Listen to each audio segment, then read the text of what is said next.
Meus irmãos, bom dia a todos. A graça e a paz do Senhor Jesus. Amém? Estão todos bem? Tudo certo? Na santa paz? Coisa boa, né? É ver o povo de Deus sorrindo, animado, se reunindo. Graças a Deus por tudo isso. Meus irmãos, as crianças podem ir lá para dentro, já de uma vez. A tia Roberta já está esperando, a Rosa, outros professores, né? E vai haver o ensaio também da cantata de Páscoa, pela informação que eu tive é essa aí. Então as crianças já podem ir, tá bom? Que Deus abençoe. Hoje nós estamos defasados na questão da presença, creio que é por conta do feriado prolongado, né? O pessoal acaba saindo mesmo para descansar e está certo. Tem que sair mesmo um pouquinho, sair da rotina, descansar e voltar bem, não é assim? Meus irmãos, vamos meditar então na palavra do Senhor. Apocalipse, capítulo de número 1.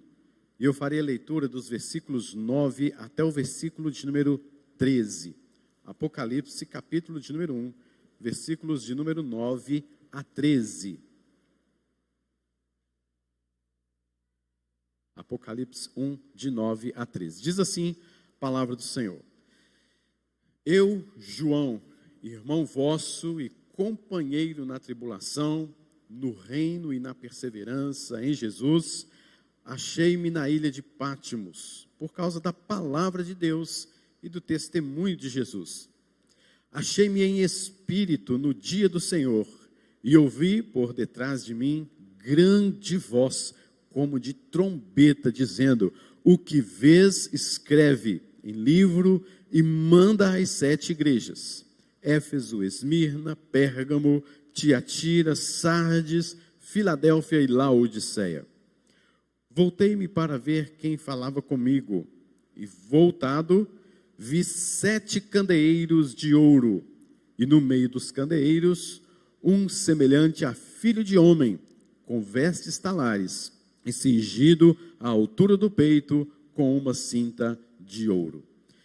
Senhor, a Tua palavra que está sendo exposta, lida, é a única palavra suficiente que pode nos trazer vida, força, que nos alimenta, que transforma a nossa mente, o nosso coração, que traz restauração, que coloca em nosso coração alegria, retirando a tristeza, aliviando as dores. Senhor, nós pedimos assim, portanto, que seja o Senhor a estar falando conosco nesta manhã, em nome de Jesus. Amém, Senhor. Meus irmãos, eu quero fazer uma introdução aqui pela manhã, e assim, quando estiver falando na Escola Bíblica Dominical, quero estar meditando nas 7 igrejas do Apocalipse. E hoje fazendo essa pequena introdução, então, sobre esta visão que João teve acerca destas 7 igrejas. Nós vemos aqui, queridos, que João, ele pastoreava a igreja de Éfeso, que é a capital, uma das capitais das províncias da Ásia Menor. E naquela ocasião, a igreja estava passando por momentos muito difíceis, muitos amargos, muito angustiantes. Todos os demais apóstolos já haviam morrido como mártir ou como perseguidos, mas João estava já no final de sua vida, já era por volta dos anos 90. Então João já estava bem idoso. Havia um imperador chamado Domiciano, que nesta época, no ano 81 da era cristã, ele assumiu o Império Romano, ano 81 da era cristã. Esse Domiciano, ele odiava os cristãos. Ele foi, inclusive, considerado um segundo Nero. Ele arrogou para si o culto ao imperador. Ele arrogava para si mesmo a adoração ao seu título como Senhor e como Deus. Então todas as pessoas que não se prostrassem, não o adorassem ou desobedecessem a alguma ordem do imperador, com certeza seria morta, seria perseguida, extremamente maltratada, como fez com o caso de João. João, o apóstolo, é o mesmo que escreveu, nós cremos, o Evangelho de João, 1ª, 2ª e 3ª carta de João, e escreveu o Apocalipse. Tem gente que pergunta, era João Batista? Não, não era João Batista. João Batista morreu lá atrás, né? E aqui nós estamos no livro de Apocalipse por volta do ano 90, 100, antes de Cristo. E o que nós vemos, queridos, é que ele foi então levado à ilha de Patmos para viver a solidão nos últimos dias de sua vida por causa da perseguição contra ele. Ele ainda seria alguém que ameaçava o Império Romano. Não somente ele era a figura, o ícone da igreja ainda, do povo cristão. Então o que Domiciano faz é levá-lo a uma ilha próximo ao mar Egeu, na verdade no mar Egeu, uma ilha chamada Patmos, para lhe sofrer a solidão e estar distante da igreja, não pastoreando mais as igrejas, para que sofresse então seus últimos dias de vida. E no domingo, no dia do Senhor, um dia como esse, João ouviu uma voz: o que vês, escreve em livro e manda às 7 igrejas. Versículo de número 11. E no versículo de número 12 nos diz que quando ele se voltou para ver, não havia ninguém. Apenas uma grande voz. Ele não viu ninguém, mas diz o texto que voltei-me para ver quem falava comigo, e voltado, ele viu 7 candeeiros de ouro. E no meio dos candeeiros, um semelhante ao Filho do Homem. Semelhante, algo parecido com o Filho do Homem, com vestes talares, cingido à altura do peito com uma cinta de ouro. Meus irmãos, no meio deste candeeiro, então, ele viu este parecido, algo semelhante ao Filho do Homem. Perceba, queridos, que João não viu mais aquele Cristo sofrido, aquele Cristo surrado, aquele Cristo humilhado, aquele Cristo que suou sangue no Getsêmani, aquele Cristo angustiado, porque com dores devido ao fato de o seu pai, o seu próprio pai, ter lhe abandonado.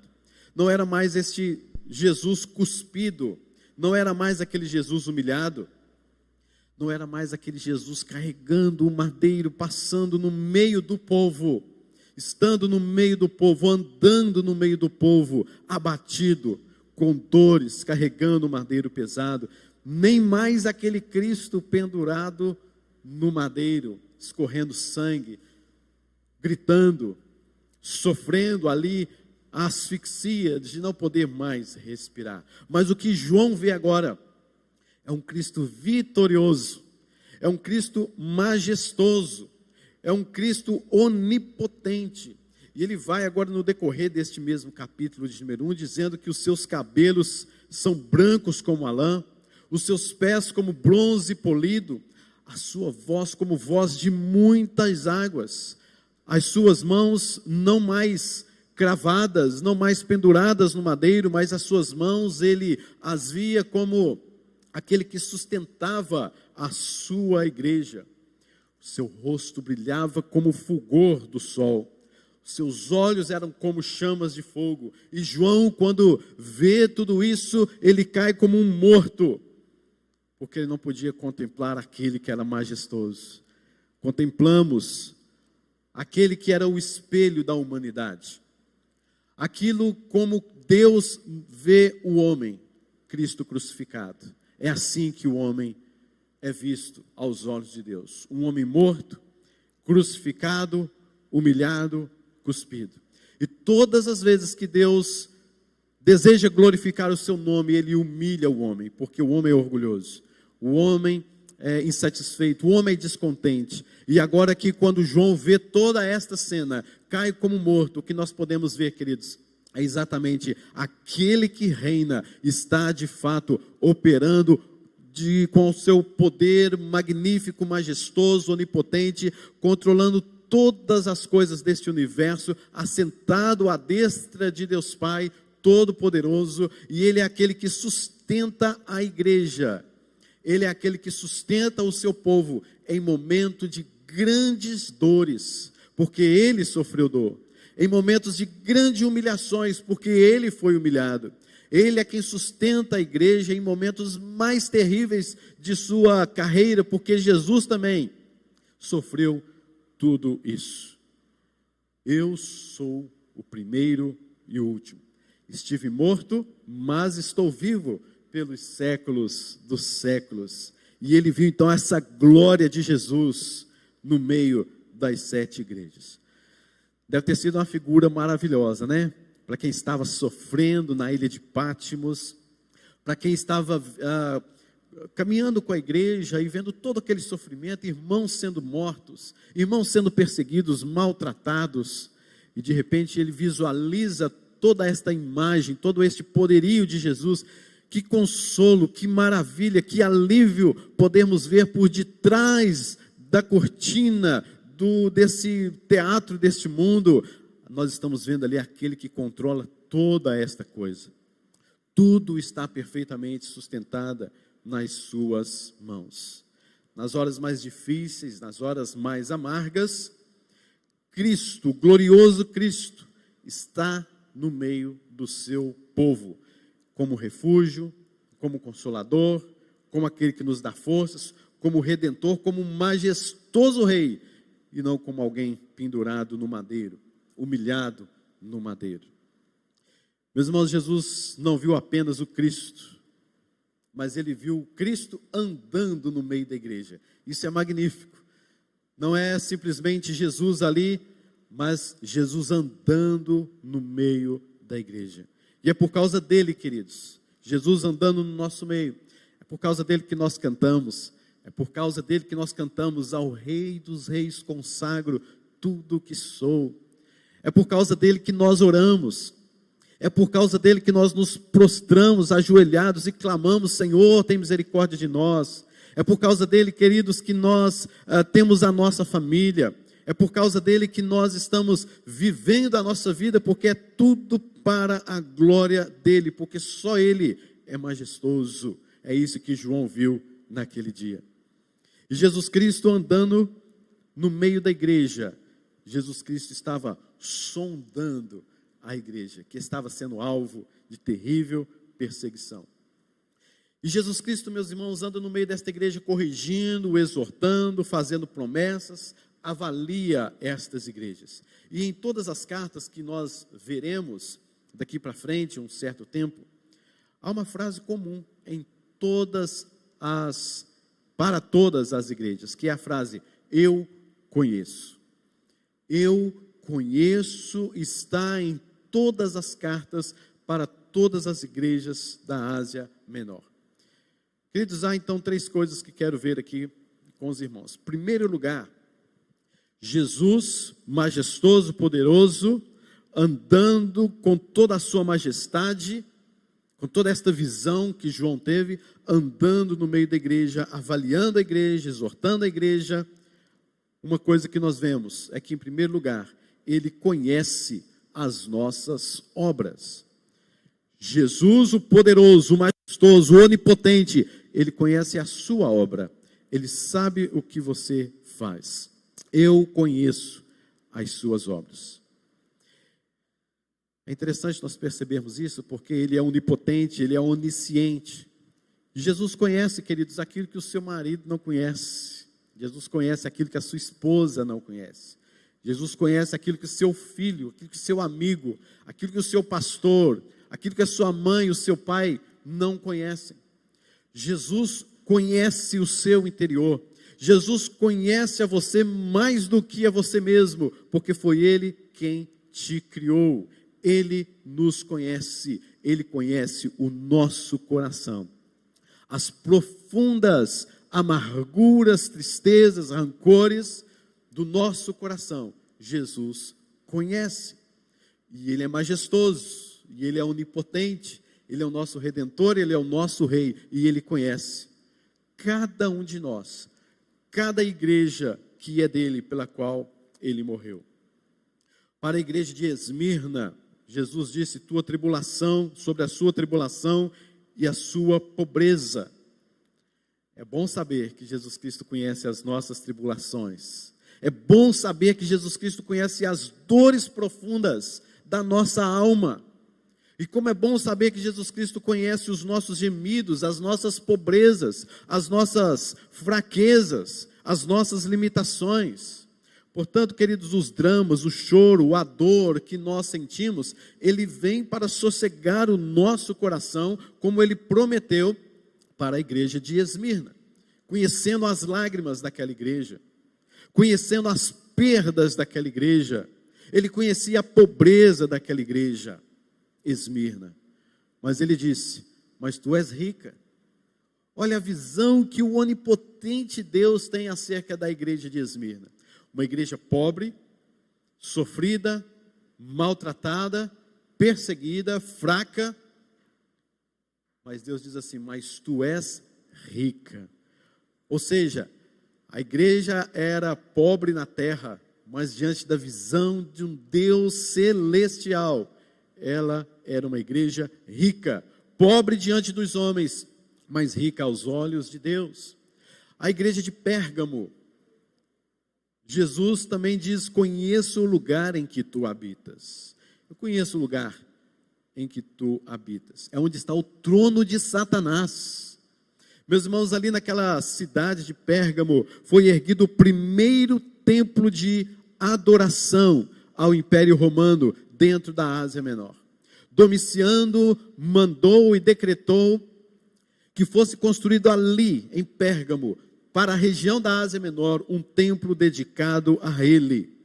E talvez, queridos, assim, esteja também lá o templo de um deus chamado Esculápio.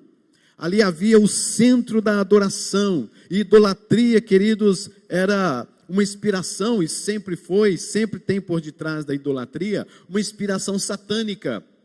E o próprio Deus fala que ali está o trono de Satanás. O trono de Satanás por detrás da idolatria. Mas como é interessante, porque onde havia um trono de Satanás, Jesus Cristo implanta ali uma igreja dele. Porque, queridos, as forças do mal foram vencidas. Jesus derrotou na cruz todo o poder maligno. E por mais que estivesse ali um templo a Esculápio, ao imperador romano, centro da idolatria, da adoração aos homens, e a Satanás, ali no meio daquela cidade, havia uma adoração, um templo, igreja, um povo de Deus como nós, que adorava única e exclusivamente ao Senhor. Louvado seja o nome do Senhor por isso. Porque a igreja está inserida hoje no meio de um povo idólatra. Nós estamos inseridos no meio do templo de Satanás, e o mundo jaz no maligno, e nós estamos inseridos neste meio, para que o Senhor olhe para nós e diga: eu estou no meio de vocês, eu os coloquei aí para abençoar esta cidade, para abençoar outros povos, eu estou aí para que seja notada que a glória é somente a mim, ao glorioso, perfeito, único Deus, majestoso, que anda no meio da sua igreja. O que ele conhece, queridos, daquela igreja, o que ele conhece, talvez seja aquilo que nós não conhecemos. O que ele destaca na vida desta igreja e de outras igrejas, talvez seja aquilo que nós não destacamos. Ele disse: a igreja é pobre, mas é rica. E Jesus disse que a uma outra igreja: você é rica, mas na verdade, na minha visão, você é pobre. Por exemplo, a igreja de Laodiceia. Você é viva, mas está morta. Você é fraca, mas eu coloquei diante de você uma porta aberta. Queridos, o que importa na verdade não é o que o mundo pensa a respeito da igreja. O que importa na verdade é a visão de Deus, do majestoso Deus, sobre a vida da sua igreja. É a visão de Deus sobre mim. É a visão de Deus sobre a sua vida. Não é a visão do mundo, não é a visão de pessoas sobre a sua vida que importa, mas a visão de Deus sobre a sua vida, a visão de Deus sobre a vida da igreja, é isso que importa. Lá nos céus, no trono de Deus. A igreja, queridos, não precisa buscar as novidades no mercado da fé, como alguns dizem, para buscar cura, para buscar restauração, para buscar adaptação, para tentar se atualizar no meio deste povo, para que ande conforme as coisas deste mundo, para assim tentar alcançar alguns. A igreja precisa conhecer ao seu Redentor. A igreja precisa olhar para as vestes talares do nosso Redentor, para o seu cinto de ouro, para o domínio, para a soberania que Ele tem acima de todas as coisas. Nós ficamos procurando tantas e tantas coisas por aí afora e não conhecemos de fato o nosso Redentor, aquele que é majestoso, poderoso, aquele que é onipotente, e nós ficamos às vezes desfalecidos em alguns momentos das nossas vidas, angustiados talvez, e esquecemos que o nosso Redentor vive, e esquecemos que Ele está guardando o nosso depósito até aquele dia. E esquecemos de que Ele voltará. E enquanto isso Ele está com o teu Espírito Santo de poder, de graça, andando no meio da igreja. Segundo lugar, queridos, Jesus conhece as nossas obras. Em segundo lugar, Jesus tem elogios e censuras para fazer quando Ele está andando no meio da sua igreja. Vamos ver algumas. Na igreja de Éfeso, Jesus Cristo elogia e faz censuras àquela igreja, a qual veremos daqui a um tempo. A igreja de Éfeso era uma igreja firme na doutrina, era uma igreja fiel na palavra. Diz o texto que ela era uma igreja perseverante nas tribulações, era uma igreja que mantinha a obra de Deus avante, mas ela havia se esquecido, havia abandonado o seu primeiro amor. Uma igreja ortodoxa, mas não uma igreja que praticava aquilo com amor. Talvez por diversas outras motivações. Talvez para segurar um membro dentro da igreja, ela perseverava na doutrina. Talvez para mostrar que era entendido de teologia, de filosofia da época, que era muito comum, as duas coisas andavam juntas. Talvez para mostrar que ali existiam grandes mestres. Talvez para mostrar a forma como aquela igreja se converteu, como diz em Atos 16. Mas não faziam isso por amor, haviam esquecido, aquela igreja havia se esquecido da prática do primeiro amor. Em Tiatira, uma igreja que mostrava fé, obras e um grande amor, mas não preservava a sã doutrina. Deixava inclusive, queridos, com que uma mulher que foi intitulada de Jezabel, a induzir homens da igreja, a induzir inclusive também mulheres da igreja, à prostituição, ao adultério, às fornicações, às sensualidades, e aquela mulher estava no meio daquela igreja, levando aquela igreja ao pecado. A igreja de Pérgamo, na igreja de Pérgamo, queridos, existia gente fiel ao ponto de dar a sua vida por Cristo, como é o caso de Antipas.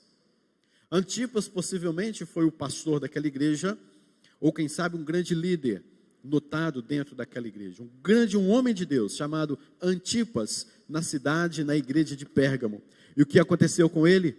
Este homem, queridos, foi colocado dentro de um boi oco, feito de bronze, e eles o jogaram dentro deste boi feito de bronze, atearam fogo embaixo daquele boi, e o Antipas foi morto ali dentro, sozinho, abandonado, naquela quentura, naquele calor, e foi carbonizado ali dentro. Gente fiel a Deus, gente fiel na igreja de Pérgamo. Mas dentro daquela igreja havia gente flertando com as doutrinas de Balaão, abrindo o coração para qualquer outro tipo de doutrinas, para ventos de doutrinas, dizendo que talvez aquilo sim era a forma de se santificarem, dizendo talvez que aquilo sim era a forma de buscarem a Deus de fato, mas na verdade eram doutrinas falsas e horríveis diante do Senhor.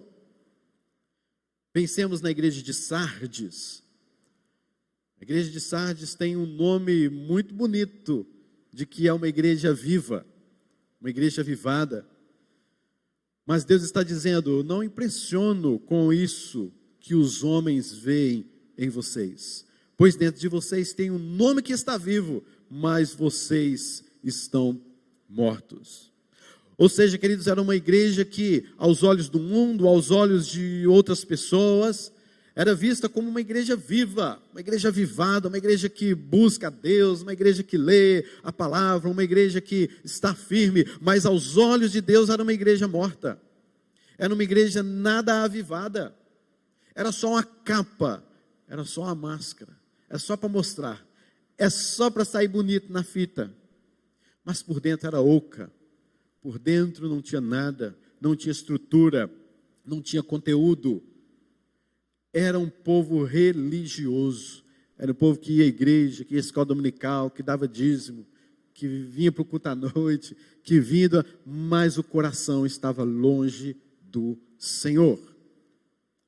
Em terceiro lugar, queridos, em primeiro lugar, Jesus conhece, Jesus elogia e faz censuras. Em terceiro lugar, Jesus, nessas igrejas, as quais veremos daqui a um tempo, Jesus faz gloriosas promessas a essas igrejas.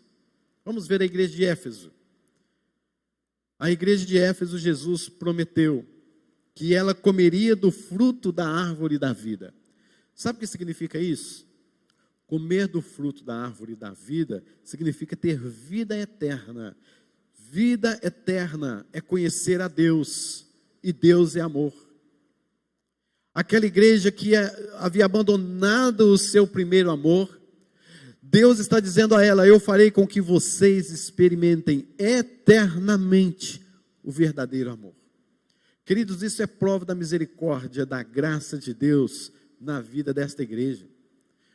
Porque se fosse eu um pastor dessa igreja, se fosse eu um pastor, um líder, quem sabe até mesmo um senhor daquela igreja, falou: ó, gente, vocês não querem saber de nada não, vou deixar vocês aí, olha, que o diabo que te carregue, sabe esse negócio assim? Estou falando como ser humano mesmo, de abandonar, vocês não querem saber de nada, vocês estão fazendo isso só para o povo ver, só uma placa bonita dizendo que vocês são avivados. E Deus fala assim: eu darei para vocês o comer do fruto da árvore da vida.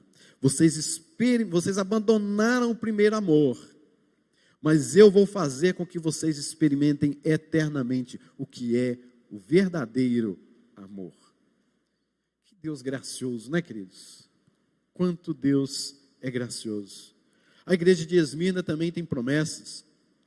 A igreja de Esmirna havia enfrentado um grande martírio, grandes pobrezas e perseguições, mas Deus fala àquela igreja assim: aquele que confiar em mim não passará pela segunda morte. A segunda morte no livro de Apocalipse, na Bíblia, significa a condenação eterna, o inferno.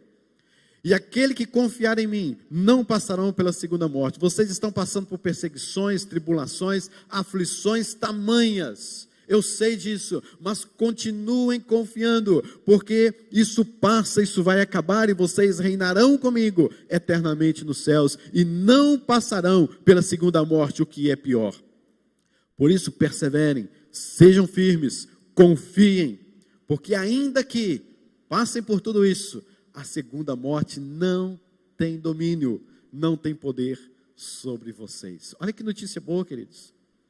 Nós podemos até mesmo morrer, e um dia iremos morrer, e nós não experimentaremos o poder nem o domínio da segunda morte, mas experimentaremos a vida eterna com Deus.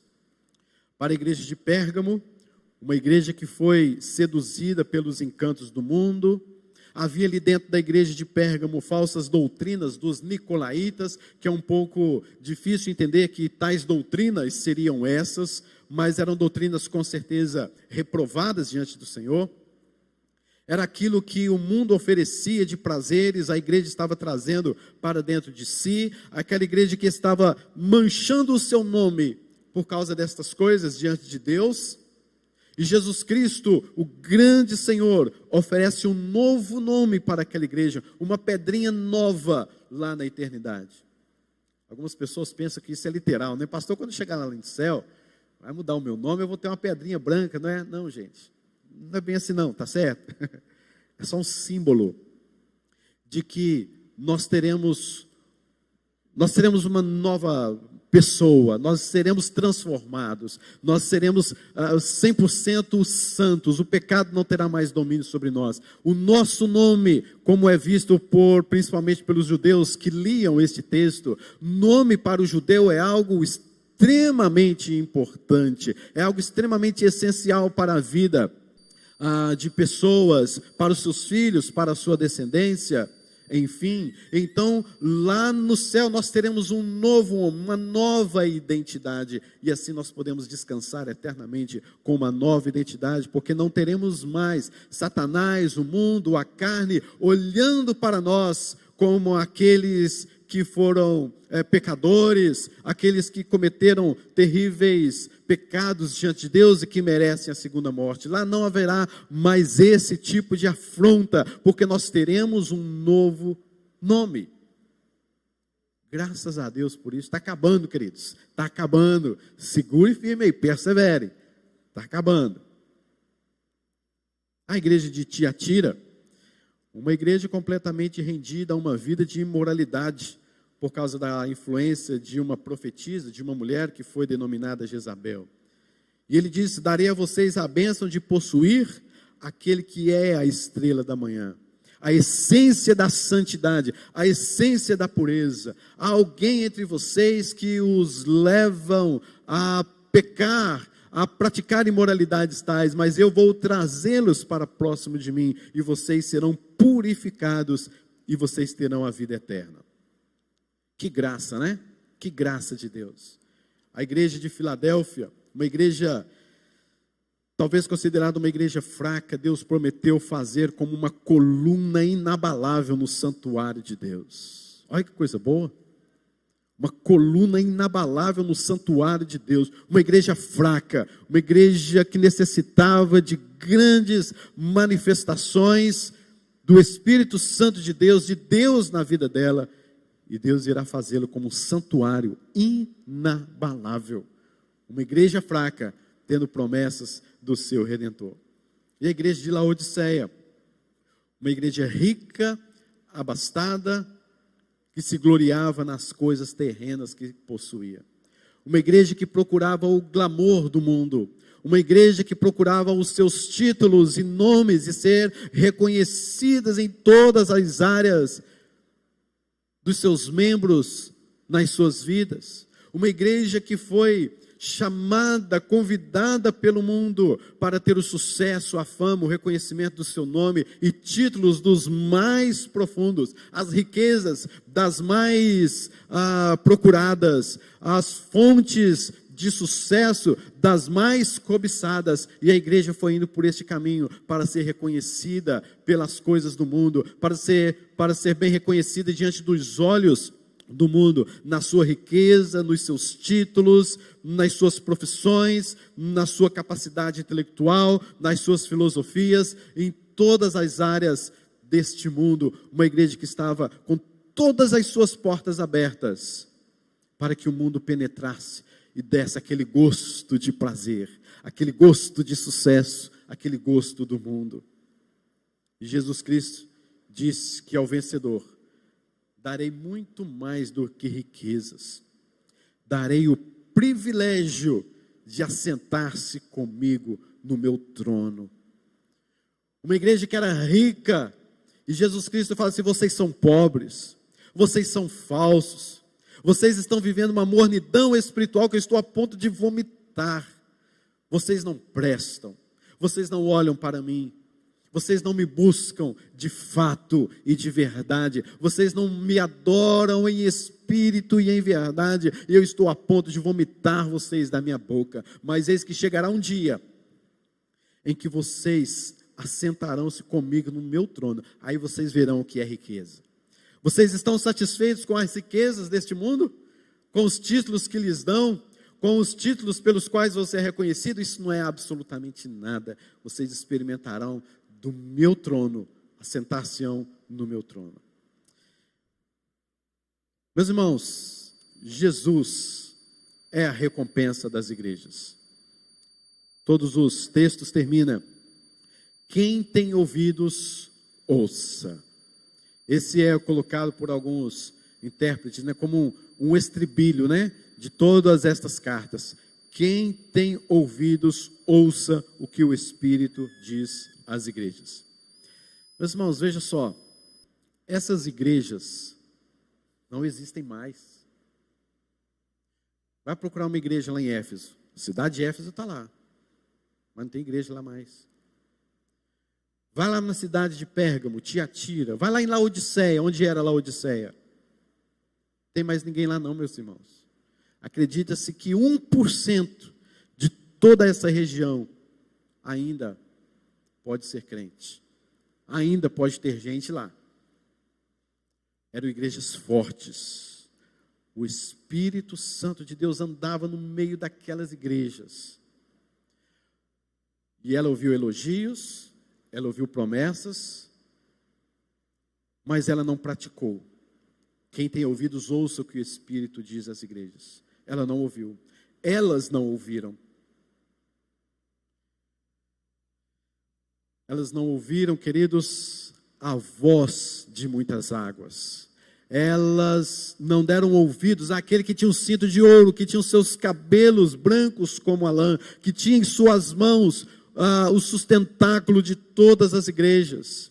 E a igreja de hoje aqui, queridos, nós aqui, a IPB 12 de agosto, a igreja de Cristo espalhada neste mundo, hoje, ainda hoje, nós podemos ouvir a voz do Espírito. Você está aqui hoje ouvindo a voz do Espírito. E olha o que ocorreu com estas igrejas que não ouviram a voz do Espírito. Mas nós estamos aqui e podemos ouvir esta voz. A nossa história pode ser completamente diferente.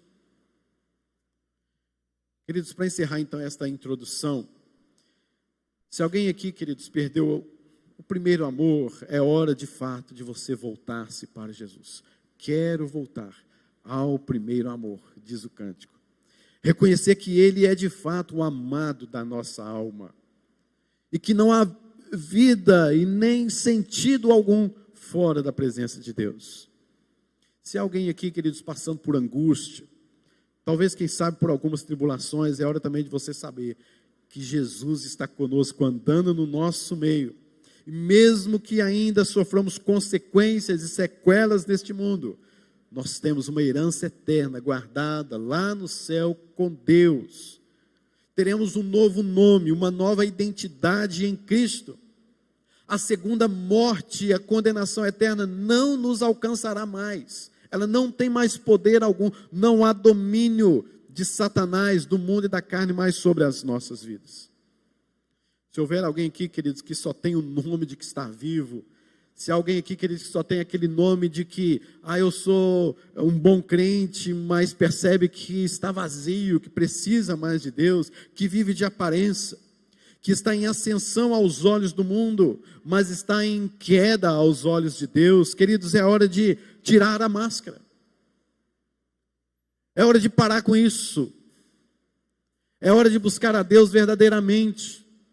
É hora de deixar esta falsidade, esta religiosidade de lado, e que Deus traga arrependimento, esperança, contrição, quebrantamento, pois nós não queremos apenas ter um bom nome neste mundo, nós queremos ser avivados por Deus, em arrependimento, em quebrantamento, em vida com Deus. Por último, se há alguém aqui, queridos, com aquela mornidão espiritual, não é quente, não é frio, é mais ou menos.